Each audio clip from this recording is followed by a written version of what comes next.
Today, we're going to look at one of the most important things to consider when you're buying, restoring, or possibly selling your 60s Ford vehicle. Let's get started. On every engine Ford ever made, it came out of the casting plant with what's called date codes. They're in different locations, but they're on just about every single part on the engine.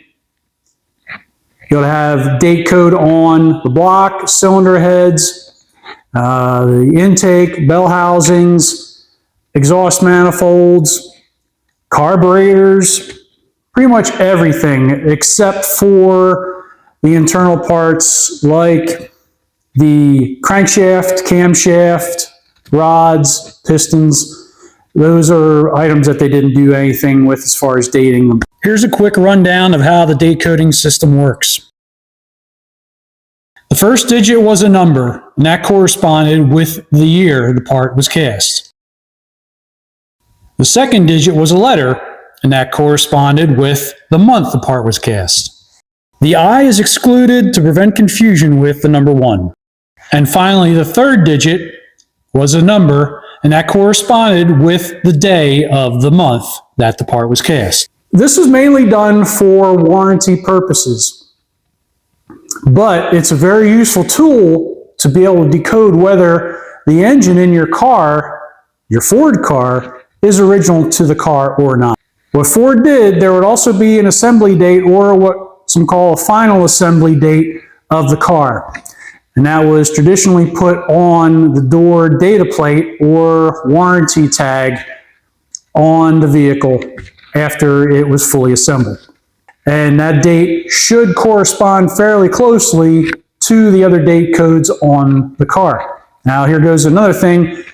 Ford used date codes on just about everything else in the cars as well, not just the engines. Transmissions, rear ends, mainly the rear end assemblies.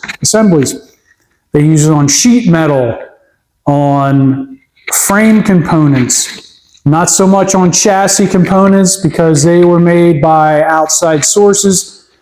All the stuff that was made in-house at Ford generally had date codes on them. Now your engine, we're going to focus in on that because it seems a lot of the questions revolve around that, and it's probably one of the most important things to have date coded correctly to your car. Depending on the assembly plant and also depending on what engine is in your car will dictate on how close the engine dates match the final assembly date on your car. What do I mean by that? Okay, say your car was built in, I'm going to use this 68 Mustang that I just did a video on. You might want to go back and check that car out. It's just the last video. That car was built April 10th of 1968. I was trying to figure out whether the engine parts were original in that car or not, so I went through and looked at everything, and I found that they aren't. The engine block was dated January 9th, 1969. One of the cylinder heads was dated September of 68, and both of those are dead wrong for the car, so that tells me definitely not the original parts in the car.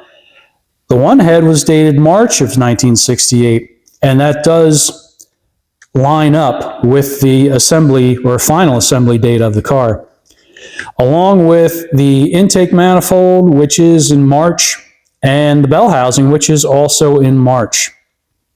Generally, with a car like that, it's a 390 4-speed GT. Not a super common car, but the date code still should line up fairly close to the final assembly date of the car. Some of that has to do with where the car was built. A Dearborn built car would get parts that were still warm off the casting line put into the car. Those things would be probably anywhere from 10, I've seen it even closer, 5 to 10 days after casting and assembly, and they're dropped in the cars, very closely matched to the cars. Why? Because they made a lot of them. You had a ton of cars going out the door with 289 engines in them, with straight 6-cylinder engines. Anything that was a very common drivetrain option for that model, the dates should be very close to the final assembly date of the car. You get into plants, New Jersey, Metuchen plant, I'm talking about Mustangs here, which is all the way on the East Coast, or San Jose, which is all the way in California. I'm going to use those two examples because they're the extreme examples. There were other assembly plants throughout the country building other cars, but these are good examples. You would have dates in those two areas on the far ends of the country that could be anywhere from 15 to 30 days because of the fact they needed to transport those engine assemblies halfway across the country to that assembly plant before they get installed in the car. So you would have more, I guess, lag time between when the engine was cast, or the individual parts were cast, and the final assembly of that engine. Now, also, another thing to take into consideration with these engines, there's hand-stamped into each engine block in certain locations the assembly date of that engine. As an example, I have a 1966 289 engine. The block was cast in October of 1965. The cylinder heads were cast October 19th, 1965. The other one was cast in September 27th of 1965. But if you look at the assembly date of this engine, that was October 21st, 1965. 2 days after the cylinder heads were cast, at least one of the cylinder heads was cast, this engine was assembled. Again, this goes back to 289 engines. A ton of them went into these cars. Mustangs, Fairlanes, Galaxies, they all got them, so Ford made a ton of them. Where this kind of changes is when you get into the high performance variants like the 427. That was, especially in 1966, 67, Ford didn't make a lot of them then. And there was also an issue, the foundry had issues getting enough 427 blocks and cylinder heads out the door to even satisfy demand. So you would have a lot wider lead time in between the actual casting of the engine parts and the final assembly of them, which would be stamped on the block. On the FE engine, like the 427 or the 390, you would generally see the final assembly date of the engine stamped on the pad on the passenger side of the cylinder block just below the deck surface, or somewhere on the oil pan rail on the bottom of the engine.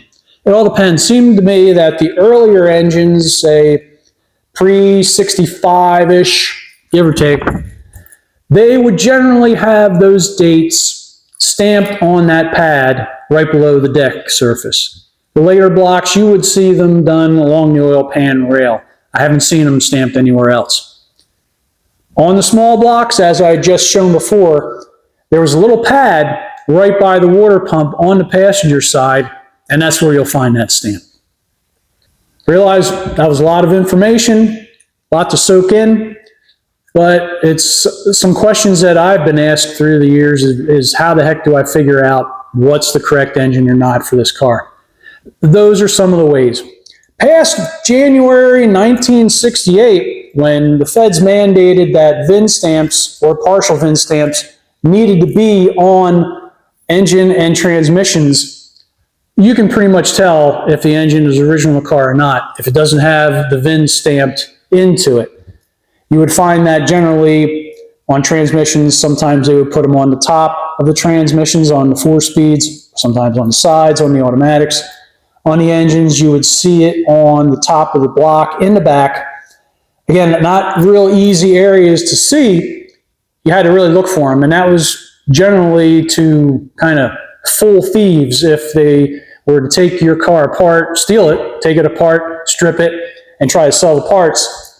They could track it down and see, oh boy, there's the VIN number of that car. Into handcuffs the guy goes. So hopefully this is some information that you can use to kind of judge whether or not your car has the original engine in it still or it doesn't. Thanks for watching. Don't forget to like, comment, subscribe to the channel.